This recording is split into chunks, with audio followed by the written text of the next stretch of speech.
Wall Street gets shocked as perhaps the single most woke company on the planet implodes. In this video, we're going to take a look at the astonishing loss in market value suffered by Netflix. We're going to see why people like Elon Musk are blaming their implosion on their wokeism.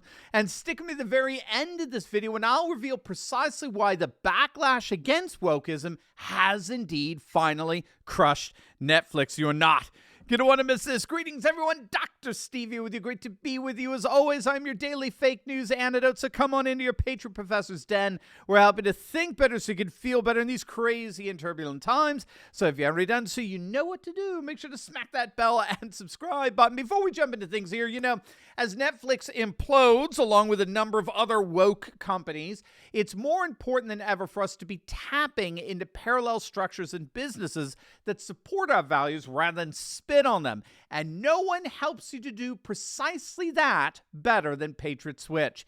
Patriot Switch has helped over 2 million patriots all across the country make sure that all their purchases go to support patriotic companies. And the coolest thing here is that you don't even have to change anything outside your ordinary routine or the items you already purchased. Patriot Switch will show you exactly how you can start voting with your dollars to support companies that promote our values of faith, family, and freedom. So make sure to learn more by visiting Patriot Switch in the description below. All right, gang, let's dive right in here. Man, I'll just say it. Netflix has imploded. This is beyond astonishing. We always knew it was going to happen, but not necessarily in such a colossal way. According to Zero Hedge, quote, for the second quarter in a row, Netflix stock has cratered after reporting earnings. Netflix plunged 28%, losing $42 billion in value. Yes, that's with a B. That was $42 billion in value after the company announced that not only did its paying subscribers shrink for the first time since 2011 in the first quarter, but also the company is forecasting the loss of another 2 million subs in the current quarter. Coupled with the devastation from 3 months ago when Netflix plunged 21% after reporting similar dire results and dismal guidance, Netflix is on the verge, get this, Netflix is on the verge of losing more than $90 billion in market capital total in the first session following the last two earnings reports. This according to CNBC. They are poised to lose nearly $100 billion in capital. Take a look at this chart. That's a long way down. That's about as vertical a drop as it gets on the market. Wow. Now, while analysts are all trying their best to explain what happened to this streaming giant service, Elon Musk put in his 2 cents on the Netflix implosion, an assessment that I think we would all agree with here. He tweeted out, quote, the woke mind virus is making Netflix unwatchable. And of course, Musk isn't alone in that assessment. A number of commentators have recognized just how woke Netflix programs have become of late. And if the old adage is indeed true, get woke, go broke, then we need look no further than the fact that woke programming on streaming services will only hurt, not help the streaming company, no matter who that happens to be. Now, needless to say, Netflix has produced a barrage of woke offerings. Who could forget the radically controversial film Cuties, which sparked a massive hashtag cancel Netflix campaign over the concern that children, particularly prepubescent children, were being overtly sexualized in that program. Or take, for example, the show Mr. Iglesias, where the main character is a Latino history teacher. And apparently, in one of the first scenes of the show's series, the history of the U.S. is summed up as nothing more than, quote, oppression and slavery. And apparently they featured a whole episode about how the word Latino is offensive and it should be changed to Latinx, even though virtually all polls show that Hispanics despise that term. Another show, No Good Nick, was canceled after just 1 season because it was so repulsively woke. But of course, undeterred, Netflix is blaming something else here. Netflix is finding fault for its stock collapse on something wholly other than anything woke. In fact, Netflix is finding fault with probably the single most unwoke force on the planet. And who else could that be but, you guessed it, Russia. That's right. I mean, this demonstrates Netflix liberal bona fides more than anything else, right? They're actually coming out and blaming the enemy of all things leftist, Russia is responsible for all their financial woes. It's not just the enemy of all things leftists, it's also the enemy of all neocons like Sean Insanity on Fox News. Now, we do have some actual data on Netflix's propensity towards all things woke. You should know that Netflix is perhaps the single most liberal company on the planet right now as we speak. According to CNBC, Netflix donates 98% of their monies to Democrats. This is from a CNBC report. Quote, among the 17 U.S. tech companies valued at $100 billion or more, employees at Netflix are the most liberal based on fundraising data, with 98% of their donations going to Democrats, according to the Center for Responsive Politics Open Secrets website. Yeah, 98%. I mean, don't get more libby than that.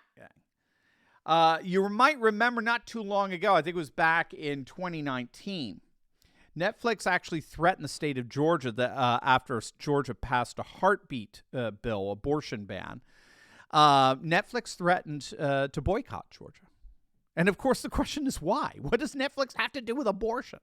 When did that become part of their operative value system? Well, of course, the answer is found in the fact that 98% of their employees donate to political parties and causes that consider abortion literally a sacred right. So we've seen how Netflix contributes to woke politics. But increasingly, of course, the woke activism has extended beyond political involvement in terms of donations and threatened boycotts, and which, by the way, never happened. It turns out that Hollywood moved much of their production to Georgia years back, and it would be both an inordinate cost, not to mention a logistical nightmare to relocate. So Netflix threats were all sound and fury, signifying literally nothing. But what isn't sound and fury is the fact that their woke political activism has begun to extend into their streaming service itself, as I noted earlier with the programs such as Cuties. And what we have to understand is that wokeness, when all is said and done, wokeness is simply not a sustainable art form. No, I don't think wokeness is a sustainable anything. I think President Trump was absolutely right. Everything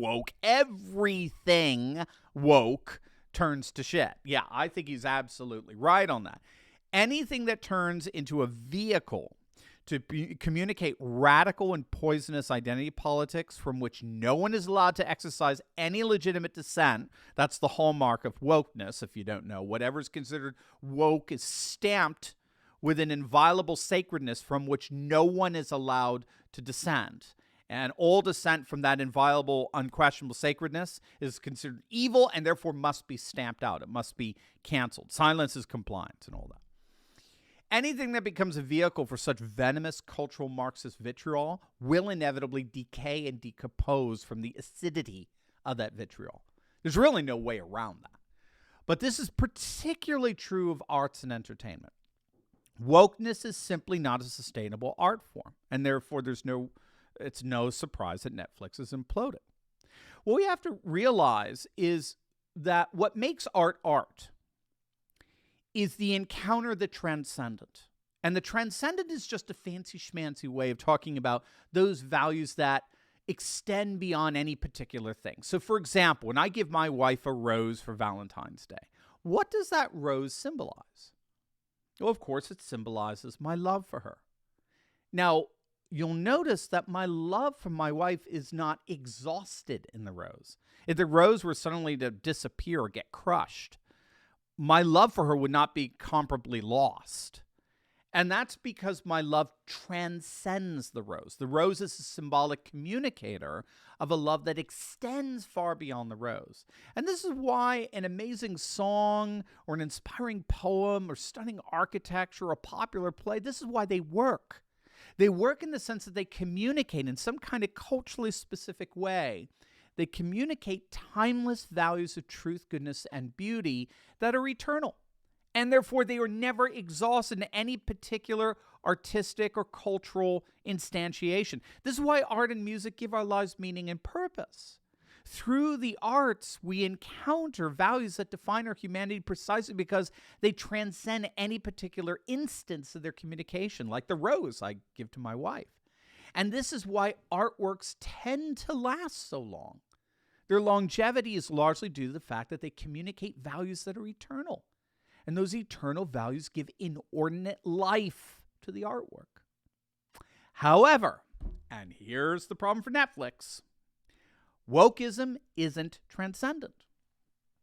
Wokeism does not transcend or extend beyond time and place. You could cover the globe. You could go anywhere at any time, and you will find nothing in any culture on the planet that even comes close to approximating the sensibilities that comprise wokeness. Wokeness is not transcendent. It's the invention. Oh, this is good. It's the invention. You ready for this? It's the invention of a small fringe minority, right? That's the irony behind Justin Trudeau's statement about the Freedom Convoy. Elon Musk recognized that. Musk recognized that the mass amount of truckers that showed up for the Freedom Convoy proved that it's actually Justin Trudeau who represents the small fringe minority.